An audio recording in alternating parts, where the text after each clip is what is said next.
fancy, has a big fat rear end, and is really expensive? It wasn't my date last night, but the Porsche GT3RS on today's episode of Staging Lane. All right, I'm not gonna lie. You know I'm not a Porsche guy. Right. But I saw this thing right away, and the fender vents sold it for me. I'm not gonna lie, I really dig them. I love them too. They're great, and I didn't know that actually. I mean, you probably did. That adds to the downforce of the car. Well, actually, you know, it doesn't technically add to the downforce of the car. It decreases lift. And that was something that they discovered a long time ago in Le Mans racing, because they'd run those long straightaways. They would they'd get lift on the cars, and they would look all over the car, and they would go, you know, where's all this lift coming from? And then they would find that on some of these cars, the guys would actually see the front fenders moving. Well, the front fenders, they were lifting up. They said, well, you know what? Maybe there's pressure in there, or a lot of the guys thought that there was suction on the top of the fender. So they drilled holes in the fender, on the tops of the fenders, and they would just see the air blowing out. So it wasn't getting sucked out. It was a lot of pressure building up in the fender, and which is actually lifting up on the car. So it was actually discovered, as once again, in like everything else in racing, was accidental. Like those air extractors, okay. Yeah, so it does technically, it's gonna create, there's gonna be a negative pressure there on the back side of that. So it's gonna extract, but there's actually pressure that builds up in there. Really? That's why if you ever take a look at, watch some NHRA drag racing, you'll see it on the front of funny cars. You'll see this lip right on the front fender, right in front of the tire. And what that lip is doing is it's just kicking that air out so that it goes outside and away from the tire, because the air packs up in the back of the tire, comes around the back of the tire and packs in, and then that's where it builds that pressure up that pushes up on that, and that's why you see those lips on the front of that car. Wow. In front of that like that. So they probably don't allow something like that, but if you take a look at like anything, you know, that has those little deflectors on the front, like the Vipers and things like that. Oh, like the canards that hang up in? Canards that kick out. What they're trying to do is push that air up, and then it creates a negative area in there. And it also helps get air in for the brake ducting, because you're pushing a lot of air in there to cool the brakes. Sure. So you've got to get that out as well. So it's one thing that bugs me about if you watch like IMSA type Le Mans racing, they would always have like those little louvers on the top of the fenders like that. Right. And then by the end of the race, they'd all be broken out, because they know that it was legal for those to break out of there. And the more they could get rid of them, the more they could get rid of that and create more downforce on the car for free and get rid of that pressure. So they make them flimsier and flimsier. Finally, IMSA said, okay, we're sick of picking these up off the racetrack. Just, you don't have to run them. So then now they've just got a big cut open section on the top of the slick that you can look down on the car and see. And I don't know if I agree with that, because it kind of takes away from some of I mean, these things aren't stock looking by any stretch of the imagination, but it does take away from some of the look of it. I mean, pretty soon it's just going to become an open wheel car. Sure. You know, when you start getting all that stuff exposed. But they're not playing with this Porsche. I mean, carbon fiber body panels. Yeah. You know, hood. Spoiler. That's pretty awesome. Fenders. But in styling, and we're still talking about styling, I know, but the decals still just kill me on this car. I mean, it's time to start painting that stuff on. I mean, if you take a look at like Ferrari, when they do their striping, it's just beautiful. I mean, it's inlaid in the paint, and it's just an amazing look. Not recently. Oh, don't tell me that. Oh, yeah. The Pista, they don't put any of those stripes on. They send it out after the factory is done. Oh, that's absolutely just... Because they used to be beautiful, but I've been hearing some owners are really upset by that. Wow. See, stuff like that makes me drink. Yeah. The rear wing on the car, is absolutely perfect. It looks great. I really, really love it. I love the fact that the back of the car is wider. It's got why does the Porsche, which this thing's, you know, only a 500 horsepower engine, have a wider rear tire than every McLaren ever made in the whole world? I mean...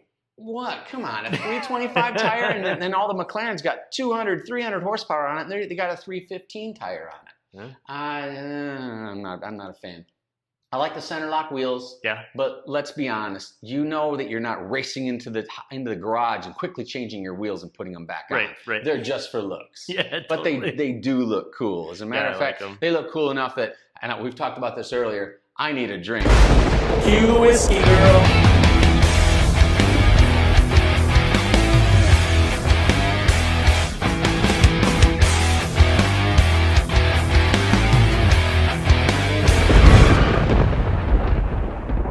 So So what's really cool, speaking of the carbon fiber, is that a lot of the body panels, like the trunk hood, the front fenders, are all carbon fiber on this car. But you can actually option to get the Wysock package on this, and that shaves an additional like 13.5 pounds off the car. But you'll see that the rear spoiler is exposed carbon fiber. The like louvers on it, the hood, you can get an exposed carbon fiber. Even though when you open it, it's all still carbon fiber. It's just painted. Yeah, I don't know about for 18 grand. Some of these expenses. I mean, really, for that kind of power, you're losing that much weight for $18,000. For $18,000, I can have you build a couple of big turbos for it. And go way much faster. But it's cool that they have a titanium exhaust on it. I like that. Yep. It's got their dual clutch transmission, which is really a fantastic PDK layout. Yeah, and I'm still not sold on rear steer. I know that it's really makes them go fast and it really makes them track well and stuff. But I've had a chance to drive some of those Porsches with a rear steer, and I can feel it. Can you? And it's unnerving. It's almost like a torque vectoring in a sense, because it's still gripping that corner when you're turning with that rear. That's why it is. And I get torque vectoring. It's these systems are getting so much better than they used to be. I don't know if anybody's ever driven like when all this stuff really first came out. Corvette had some of this throttle control stuff on their car, and you'd throw the thing out to do this really cool thing with it that you thought you were going to be the man in front of everybody, and the thing just shuts down and comes back up. And instead of going out there and being really cool looking, you look like a torque. I had it's usually how I look when I go out anyways. So. The other day I had my Ferrari out, and I had it in street mode. So I had like everything turned off, and I was on the throttle just quickly changing lanes, and I hit something in the road, like some kind of fluid, some kind of fluid in the road. And at the same time I was changing lanes, and the whole car just comes right down. I'm like, whoa, and it popped back up, and I literally didn't know what happened. And I went probably another half a block, and I realized, wow, the system shuts down that hard when you hit something that bad. Wow. Because I felt it slip for a second, but I figured I could power through it. I was not going to let off. I mean, I was just changing lanes and doing my deal. But it really laid down and then came back up. So these systems are really good, and because probably if I could have powered through it, but some people would have lost control of it. They could have, right in the middle of traffic. I was driving I had a GTS Viper one time, and I had the stereo up really loud, and I'm pulling out of this mall area, and the mall exits, and it's got about 4 lanes that leave. So I'm like, oh, this is like perfect time. I'll just kind of throw a little bit of power at it, and I'll kind of slide out and zip around the corner because the light was green. I had the radio too loud, and when I threw the power down, I didn't realize that I had way too much power on, and the car just snap spins, and I'm looking the other way in front of all the traffic that's looking at me, and I'm just the absolute dork of the week.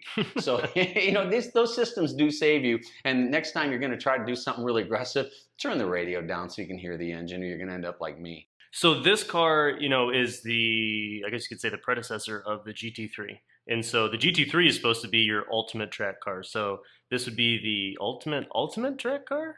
I can't follow all of this Porsche stuff because, they number all their things. They got GT1, GT2, GT3. Somebody really needs to make a little cheat card for me on this. Yeah. Our whiskey girl, Z, she had a Porsche for a few years, and it's the only car that she had. She kept that thing for 3 years. She really loved it that much and drove it and really enjoyed the car. But everybody would say this car is like some kind of special car because it was an inch lower and it had the bigger brakes and the fire extinguisher and the manual and the chronograph and the spoilers. Those spoilers were factory on it. And they said, oh, this is some special car. So she loved it. She drove the thing for 3 years. She gets done after putting about 20,000 miles on it and made money on the car. Yeah. So I don't understand Porsche people, because when they see something and they go, oh man, that's the special one with this, it's worth way more than the other one that looks almost exactly like it. So I'm glad that I'm not in that market, because I would be the guy that bought the wrong Porsche and lost all my money. Well, the great thing that I think only Porsche can do is take things out of a car and still charge you more money. They did that in that one. They had one that didn't have a rear spoiler on it, that came with like a red stripe that came down the middle, and it was like the naturally aspirated one with a stick in it. And that one was going for like the 911R. Yeah, that's what it was, the 911R. They did that with that, and people were paying like $1 million for that thing, or just some crazy number. And I'm like, wow, I just can't believe, I don't get Porsche people. Well, when you can't get Yeah. a stick in anything else, and they're like, "Oh, hey, you can get a manual on this one," that's it's gonna Yeah. cost I you. tell you what, the manual transmission cars are really valuable. I mean, they're really Yeah. getting rarer and rarer. There's an interesting thing on this car that because we were talking about the carbon fiber body panels one time, and then this thing has that magnesium roof on it to keep the weight down. I was driving my race car one day, and I look at the roof, and it's really, really red. And I reach up to that roof, and I touch that roof, and it was like super, super hot. But that roof cools down when you're no longer sliding on it down the racetrack. So after I flipped a few times down the track, and the car ended up looking like this, I thought to myself, I should buy a Porsche, because if that was a magnesium roof, it would have caught on fire, and then I could have climbed out through the roof because it would have been gone. Oh. Now, how do they think that they're going to get away with magnesium as a roof? Because if you slide on that thing's going to burn you up, right? Well, I mean, it's got a roll cage in it, so I would imagine you're going to be fine But too. magnesium, once it catches on fire, doesn't stop burning. I think they got a problem with this. I'm not a fan. That's why you get the White Sock package and you get the carbon fiber roof. Okay, but I'm not a fan. I'm not a fan of this magnesium roof because with my driving style, I see a flaw in it. Because I tend to be on my roof. Yeah, be on my roof. Is there an alarm going on?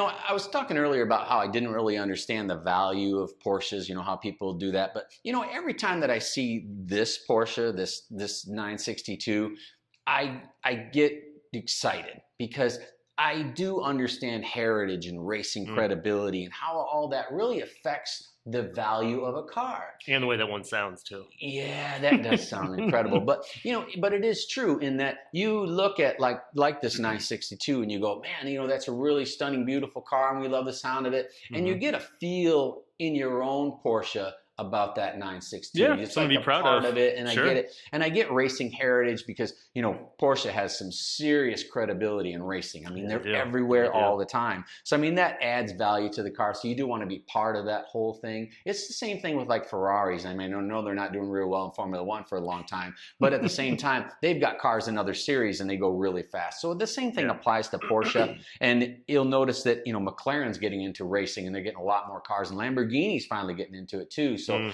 Porsche may start losing some of their following to other people, but their credibility goes back so far. I mean, like the 917s, oh man, just a beautiful, beautiful car. So when I see that, and then I see like this car, you can get that roll cage in the back. Yeah. It's got the scaffolding. And basically, like the color match it to the car. Yeah, and I see cool. that, and I go, okay, they're playing a little more hardball. They're being a little more race oriented, and I think that adds a lot of value.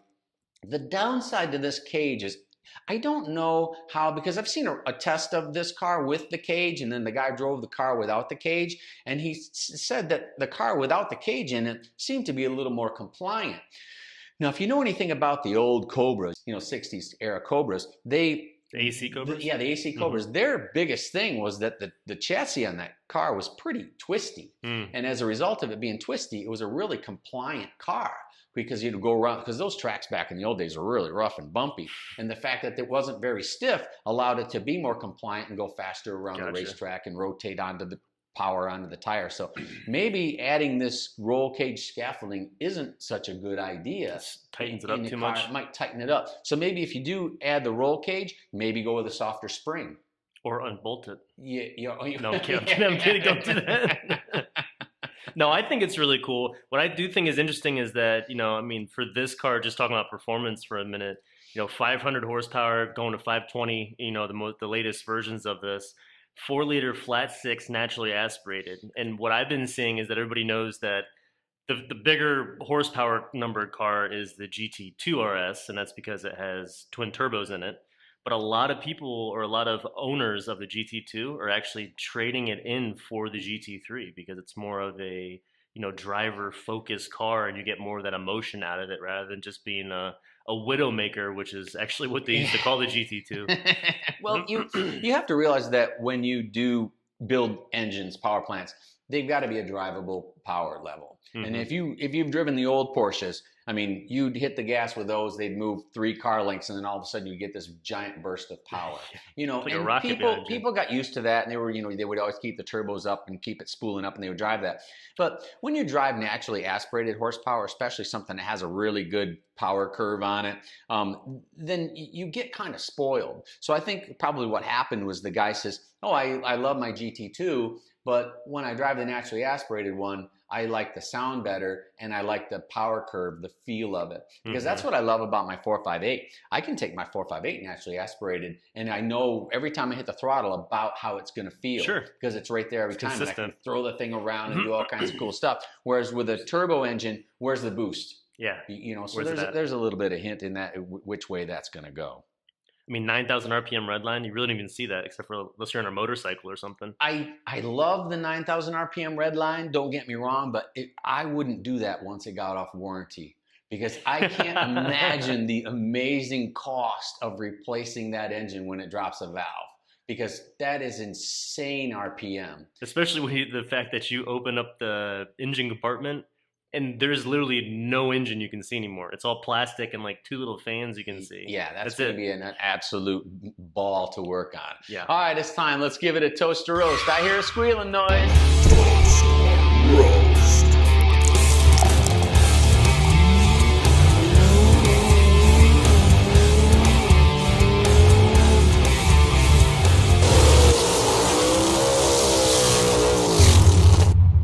All right, Patrick. So styling-wise, we know this thing is crazy aggressive looks on it, big spoiler, good downforce on it. What are you going to give it for styling? Well, the thing about Porsche design is it's let's use the word historic. So I mean, it's never going to get a low rating, but it's not really trendy or anything. I don't want to use the word lacking in innovation, because there's a lot of cool stuff in there, but it doesn't have anything that's extremely modernized like we did that Tuatara. I mean, there's an absolutely modern design vehicle, and the Porsche isn't really that. It's more of a historic, so I'm not going to give it a super high number because it's not trying to be anything other than what it is. So it's not making any crazy statement. It's just going to go really fast and sound pretty good. I mean, the engine sounds fantastic, so I'll give it a 66. I think I kind of go the other way with this. I think it looks crazy aggressive. You really haven't seen this before. I mean, those fender, the front fenders on there with the air extractors, I think looks completely cool. Initially, it came in this crazy like purple color, and as well as the orange were like the flagship colors of it. Of course, you can do anything you want to it. It even comes in Miami blue now, which looks great. So to me, I like the styling of this thing. I think it looks aggressive. I gave it a 72. Well, I guess the average is going to be pretty good, so I'll agree with that. Okay. In performance, you're not going to give this thing a giant performance rating because it's not exceptional at really anything. It doesn't have an exceptional cornering ability. It doesn't have exceptional top speed. It doesn't have exceptional really anything. So you've got to say this car is trying to be a little bit of everything. And I think it does a fantastic job with that. So I'm not going to ding it real hard for, I hate to use a word saying only has 500 horsepower, but these days 500 horsepower is available in most performance sedans. You know what I mean? It's really not a high level. If this had 600 horsepower, it'd be 10 numbers higher to me, but it doesn't. It has 500 horsepower, which is a great track day car horsepower number. So I give it a 52. Wow, that's pretty low. I think that's where it belongs because, like I said, it's not trying to be this exceptional performer. I'm on the other end. I disagree. I think it is an exceptional performer. I think due to the 500 horsepower, coupled with the fact that it's so lightweight, it can really put a lot of cars in the same category to shame. And that's where this thing comes into play at. So to me, it is a track weapon. I also gave this thing a 71 for performance. So I'm right there with my styling. But to me, this is... Unless you're going up to like the 918 or what's coming next, you know, this is it. This is the top. I hate to contradict you on such a giant number, but I I think from now on, I'm going to have to start subtracting like 5 from everything that Tony says. But no, seriously, I think that they hit the market that they were after. They're making a really great track day car, and I think that that's what they did. I've always been surprised by Porsche's numbers when they finally did put them down. Mm-hmm. You look at the car, like this 500 horsepower, I bet this thing goes around the racetrack like a 600 horsepower car, so you're probably right. Great job, Porsche. You did a good job on this one. We'll give it a toast. Well, thanks for watching. Be sure to like and subscribe. And you know what they say, if you have an opinion that's different than ours, keep it to yourself.